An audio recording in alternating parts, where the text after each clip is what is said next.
اللہ والوں کا رتبہ مرتبہ بہت بلند ہوا کرتا ہے، ہمارا دماغ ہمارا ذہن ان تک نہیں پہنچ سکتا۔ وہ بیٹھتے زمین پر ہیں اور ان کی نگاہیں لوح محفوظ پر پہنچ جاتی ہیں۔ حضرت نظام الدین اولیاء سے علاؤ الدین خلجی بادشاہ کئی بار ملنا چاہا اس نے، لیکن علاؤ الدین بادشاہ ملنا چاہتا تھا اور نظام الدین اولیاء اس کو منع کرتے تھے کہ میں تجھ سے نہیں مل سکتا۔ وہ کہتا تھا حضور ایک بار مل لیجئے، آپ منع کرتے تھے۔ وہ جب آنا چاہتا تھا تو آپ اپنے مریدوں کو حکم دیتے کہ دیکھو ہمارے گھر کے 2 دروازے ہیں، ایک سے وہ اندر آئے گا، دوسرے سے میں باہر نکل جاؤں گا۔ نہیں ملا کرتے تھے، کہتے تھے بادشاہ کی یہاں کوئی ضرورت نہیں ہے۔ ایک دن علاؤ الدین خلجی آ گیا، بغیر بتائے آ گیا اور گھر کے اندر داخل ہوا۔ حضرت نظام الدین اولیاء نے دروازوں کو بند کروا دیا اور کہا کہ اس سے کہہ دو کہ یہاں سے واپس چلا جائے۔ اس نے کہا ٹھیک ہے حضور آپ ناراض نہ ہوں۔ اس نے ایک خط لکھا اور خط میں لکھ کر اور خادم کو دیا، کہا جاؤ اندر لے کے جاؤ۔ وہ خادم جب خط لے گیا تو اس میں لکھا تھا کہ حضور یہ جو آپ نے دروازے پر دربان رکھے ہوئے ہیں، سپاہی رکھے ہوئے ہیں، خادم رکھے ہوئے ہیں، یہ تو بادشاہوں کے کام ہوا کرتے ہیں۔ بادشاہ لوگ خادموں کو رکھتے ہیں، دربانوں کو رکھتے ہیں، سپاہیوں کو رکھتے ہیں، آپ کو کیا ضرورت آ کی پڑ گئی کہ آپ دروازوں پر خادموں کو رکھتے ہیں، سپاہیوں کو رکھتے ہیں؟ تو حضرت نظام الدین اولیاء نے اس کی پشت پر، اس خط کی پشت پر لکھ کر بھیجا، ہم سپاہیوں کو، ہم دربانوں کو، ہم خادموں کو اس لیے رکھتے ہیں تاکہ بادشاہ دیکھ کے اور اس کے دل میں، اس کے دماغ میں غرور نہ آ جائے۔ بادشاہ دیکھے تو اسے غرور اور گھمنڈ نہ پیدا ہو، وہ یہ نہ سمجھے کہ میں بہت بڑا ہوں، میں بہت اعلیٰ ہوں، میرے یہاں ہی سپاہی اور خادم خدام موجود ہیں اور کسی کے سپاہی خادم نہیں۔ بولے میں فقیر ہو کے کہ دیکھ خادموں کو دروازے پر رکھتا ہوں، سپاہیوں کو دروازے پر رکھتا ہوں تاکہ تجھے غرور نہ پیدا ہو جائے۔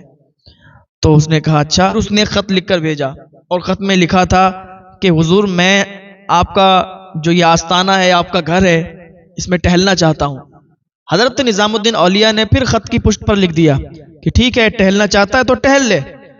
تو وہ بادشاہ جو تھا وہ ٹہلنے لگا، استبل کی طرف چلا گیا۔ حضرت نظام الدین اولیاء کا ایک گھوڑوں کا استبل تھا، وہاں گھوڑے بندھے ہوئے تھے۔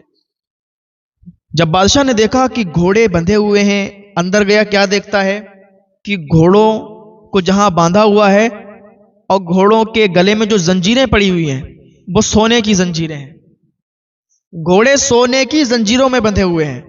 تو اس نے پھر ایک خط لکھا اور کہا حضور یہ تو بادشاہوں کے یہاں ہوتا ہے کہ سونا بادشاہوں کے یہاں پہ ہوتا ہے، یہ بادشاہوں کی شان ہوا کرتی ہے، ان کے یہاں ہر چیز سونے کی ہوتی ہے اور ان کے یہاں سونے کی کمی نہیں ہوتی۔ آپ بزرگ ہو کر، آپ فقیر انسان ہو کے، آپ ولی ہو کے، اور آپ کے یہاں گھوڑے زنجیروں سے بندھے، وہ بھی سونے کی زنجیروں سے۔ حضرت نظام الدین اولیاء نے پھر خط کی پشت پر لکھ کر بھیجا، کہا تمہارے یہاں سونا شان ہے، تم سونے کو شان سمجھتے ہو، تمہارے ہر چیزیں سونے کی ہیں، ہم اپنے گھوڑوں کو بھی سونے کی زنجیروں میں باندھا کرتے ہیں کہ تاکہ ہمیں غرور اور گھمنڈ نہ پیدا ہو جائے، ہمارے اندر غرور اور گھمنڈ نہ آ جائے کہ ہم بہت بڑے ہیں۔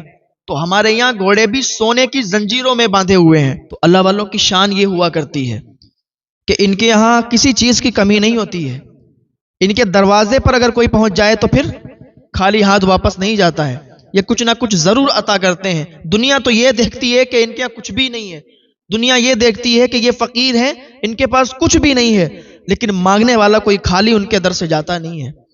کوئی بھی ان سے سوال کرتا ہے تو وہ بغیر کچھ دیے اسے واپس نہیں کرتے۔ یہ اللہ والوں کی شان ہوا کرتی ہے، بیٹھ سے زمین پر ہیں اور نظریں لوح محفوظ پر ہوا کرتی ہیں۔ ان کے پیر ہیں بابا فرید الدین گنج شکر۔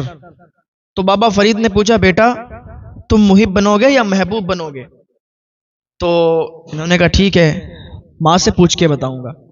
ماں کے پاس گئے تو ماں کے پاس جب جا رہے تھے پوچھنے کے لیے تو راستے میں ایک بابا، ایک فقیر بیٹھا ہوا تھا۔ تو اس نے روک کے کہا کہ بیٹا اسی سوال کا جواب لینے جا رہے ہو کہ محب بنو گے یا محبوب بنو گے؟ تو نظام الدین اولیاء نے کہا بابا آپ تو میرے دل کا حال جانتے ہیں، ابھی میرے پیر نے مجھ سے پوچھا، میرے پیر اور میرے علاوہ بھی تو کوئی نہیں جانتا ہے، تو آپ مجھے بتا دیجئے کہ میں محب بنوں یا محبوب بنوں؟ تو کہا بیٹا جا پہلے ماں سے پوچھ لے، ماں کے پاس جا رہا ہے تو ماں سے ہی پوچھ لے جا کے۔ کہا ٹھیک ہے بابا، اگر ماں نے مجھے بتا دیا تو ٹھیک ہے، نہیں بتایا تو کل یہیں پہ ملنا آپ۔ کہا ٹھیک ہے، اگر نہیں بتایا تو میں یہیں ملوں گا۔ ماں کے پاس حضرت نظام الدین اولیاء گئے اور جانے کے بعد کہا ماں، میرے پیر نے بابا فرید الدین گنج شکر رضی اللہ تعالیٰ عنہ نے کہا ہے کہ محب بنو گے یا محبوب بنو گے؟ تو ماں تم ہی بتا دو میں کیا بنوں۔ ماں مجھے ایک راستے میں شخص ملا تھا، ایک فقیر، ایک بابا ملا تھا، میں اور میرے پیر کے علاوہ کوئی نہیں جانتا تھا۔ میں ماں تم سے پوچھنے کے لیے آ رہا تھا تو راستے میں انہوں نے مجھے روک لیا اور کہتے ہیں کہ یہی پوچھنے جا رہے ہو نا کہ محب بنو گے یا محبوب بنو گے؟ ماں انہوں نے تو میرے دل کا حال جان لیا۔ تو ماں نے کہا بیٹا تم جاؤ انہی سے پوچھ لو کہ محبوب بنے یا محب بنے۔ تو حضرت نظام الدین اولیاء نے کہا ٹھیک ہے ماں۔ ماں کی دعائیں لی، واپس آئے۔ اب اسی جگہ پر حضرت نظام الدین اولیاء پہنچے کہ ذرا پوچھیں کہ محبوب بنے یا محب بنے۔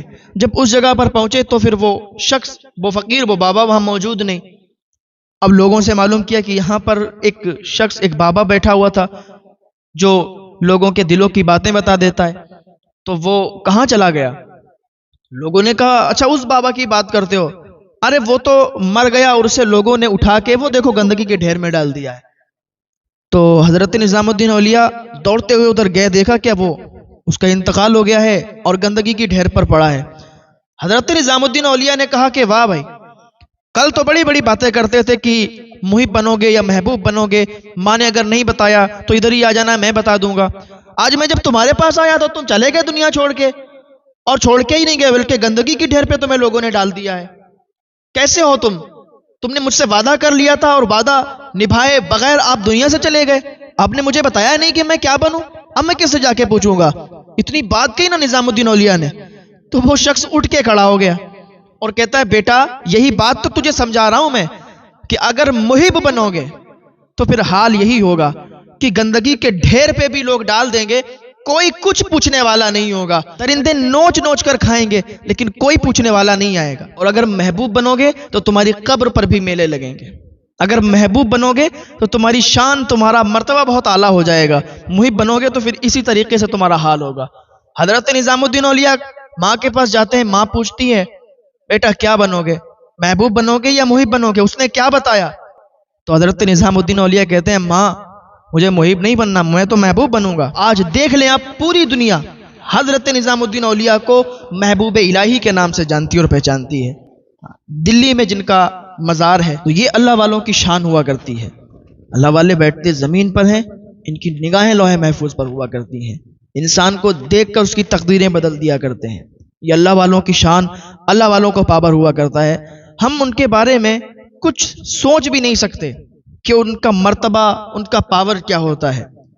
ایک سامنے سے سادھارن انسان آپ کو دکھے گا کہ یہ تو سادھارن انسان ہے، یہ کیا ہے، لیکن اللہ بہتر جانتا ہے کہ وہ کتنا اعلیٰ، کتنا بڑا مرتبے کا مالک ہے، اس کا کتنا اعلیٰ مرتبہ ہے۔ ہاں